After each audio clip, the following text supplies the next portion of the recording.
It's always been funding, always. For 16 years, it's always been.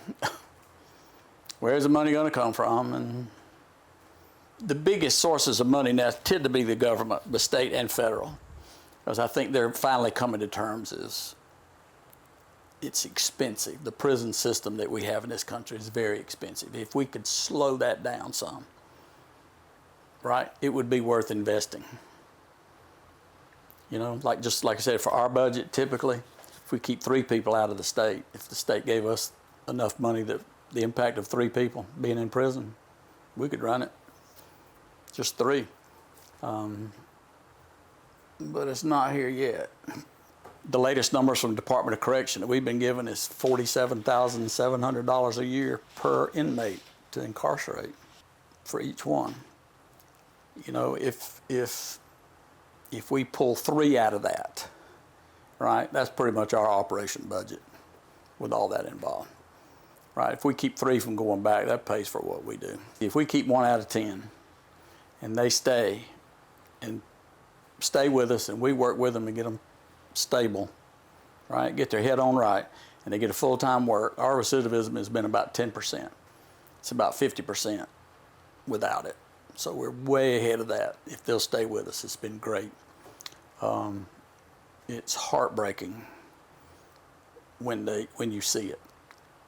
You know, you'll get word, we'll get a call from somebody at the jail or whatnot, they've been rearrested.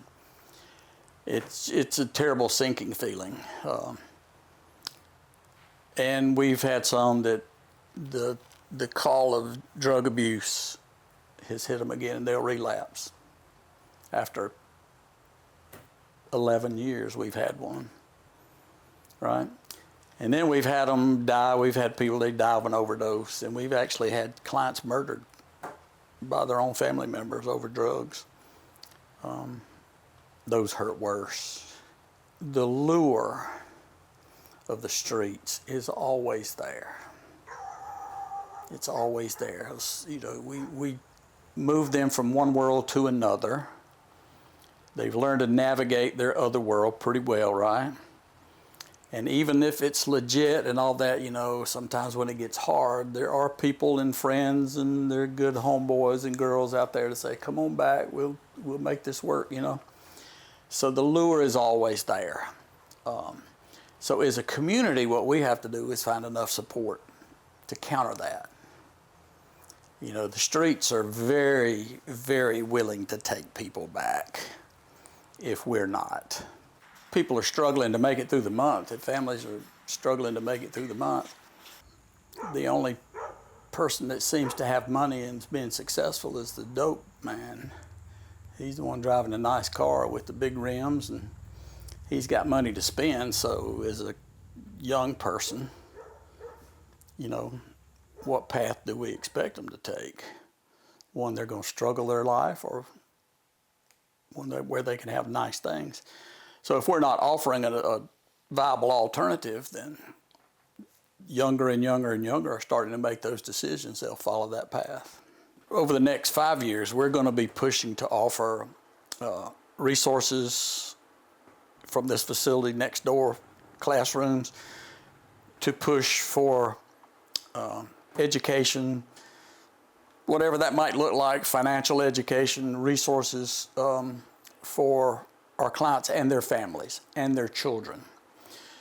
We need to start pushing upstream where some of the problems are starting and offer help to the school system and to other folks, right? We can rescue some of the youth before they get close and get involved, right? And I think some of that comes from education. You know, you can make bad decisions if you don't know.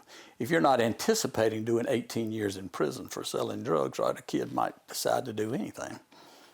But what can we do to show them and demonstrate to them what an alternative might be?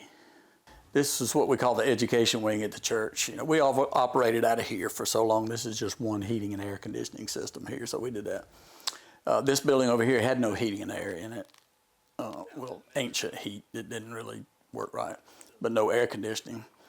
So with some state funding, we've got this middle floor now. All the classrooms have individual air conditioning units now and heating. Just about all of them been furnished with classroom tables and chairs. We have the funding that'll have their computer monitors.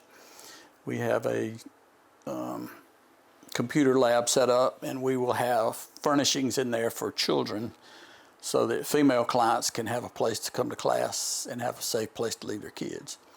And we'll have a safe place for moms to leave their kids so they don't miss court dates, because the court doesn't want the children there. So we'll find a place we can watch them at no cost to them so they don't miss their court dates and get in trouble. I hope we'll actually start the first few things later this year on that one floor, and then we got a whole nother one available. We'll go chase the funding down to do that one too. Sustainability has always been about resources, ultimately, be it air or water or food or whatever else. Well, I've just taken it and stolen it because we've been throwing away human resource for years. So I'm putting that back into the mix. It's people that we've been pushing to the side for years.